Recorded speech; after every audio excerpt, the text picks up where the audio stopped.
Next topic है हमारा distance traverse and displacement. ठीक है, तो डिस्टेंस ट्रैवर्स और डिस्प्लेसमेंट समझने के लिए क्या करना पड़ेगा, हम एक डायग्राम हम एक ए टू बी मोशन रिप्रेजेंट करते हैं। मान लेते कोई भी ऑब्जेक्ट ए से स्टार्ट होके ऐसे मूव करते हुए बी पोजीशन पर पहुंच गया। ठीक है, ये बी पोजीशन है। तो हम या बोलते हैं डिस्टेंस ट्रैवर्स्ड। ये जो पार्ट है ये डिस्टेंस ट्रैवर्स्ड है। ठीक है, डिस्टेंस ट्रैवर्स क्या होता है, डिस्टेंस ट्रैवल्ड होता है कि the length of total path, length of the path है ना, the length of the path जितने भी जैसे ए टू बी तक मूव किया तो ये complete length of the path को हम क्या बोलेंगे, डिस्टेंस ट्रैवर्स। यहां से ए से स्टार्ट किया और वो बी तक पहुंचा तो ये टोटल लेंथ ऑफ पाथ हो गया आपका ये हो गया डिस्टेंस ट्रैवर्स, डिस्टेंस ट्रैवर्स। ठीक है, और डिस्प्लेसमेंट,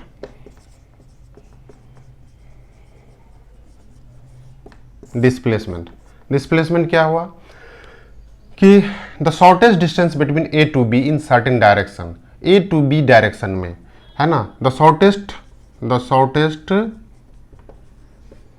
पाथ जो shortest path between to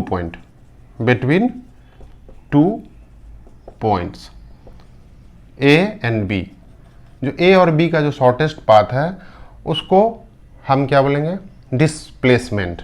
displacement का इसका डायरेक्शन भी इंपॉर्टेंट है। तो डिस्प्लेसमेंट जो है सो इसमें क्या है कि पोजीशन ए टू बी, कोई भी ऑब्जेक्ट का पोजीशन चेंज हुआ A to B in certain direction. तो इसमें आपको क्या दिख रहा है कि डिस्प्लेसमेंट में क्या है कि चेंज इन डायरेक्शन है ना। तो डायरेक्शन जैसे यहाँ स्टार्ट किया, मान लेते हैं कि अगर हम आप डायरेक्शन डायग्राम करते हैं ये, ठीक है, ये हो गया नॉर्थ, साउथ, ईस्ट और वेस्ट। तो आप इसमें क्या देखते हैं, लर्निंग,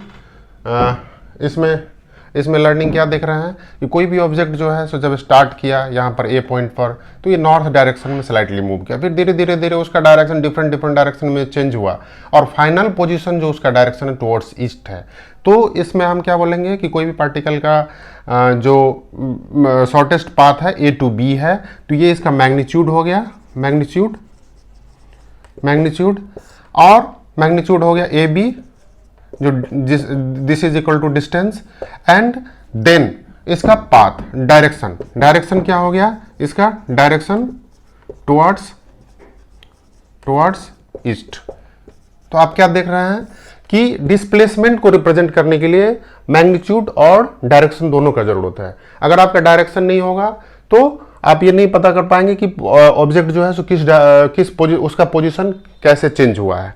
तो इसीलिए हमें ये दोनों इंपॉर्टेंट है समझना। इसके लिए एक एग्जांपल हम लेंगे कि मान लेते हैं कि कोई पर्सन है, पर्सन ए है ना, सुबह में 6 o'clock में 6:30 में वो मॉर्निंग वॉक के लिए जाता है, 6:30 AM में मॉर्निंग वॉक के लिए उठते हैं और 45 मिनट तक मॉर्निंग वॉक करने के बाद वो अपने घर को वापस आ जाते हैं।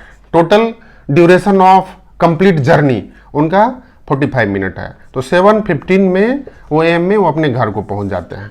तो अगर मैं पूछता हूं कि उनका चेंज इन पोजीशन क्या हुआ तो डिस्प्लेसमेंट निकालना होगा। अगर आपको displacement in interval 6:30 to 7:45 45 minute में उनका डिस्प्लेसमेंट क्या हुआ, जिस पॉइंट से वो चला था उसी पॉइंट पर पहुंच गया, यानी कि स्टार्टिंग पॉइंट और एंड पॉइंट सेम है।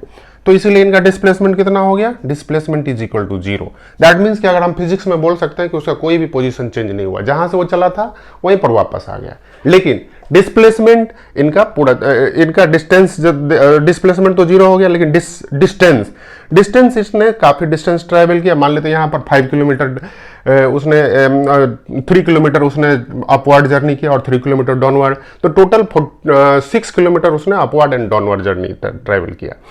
तो इसीलिए ये इंपॉर्टेंट है हमें समझना कि डिस्टेंस और डिस्प्लेसमेंट 2 अलग अलग क्वांटिटीज हैं। ठीक है, थैंक यू।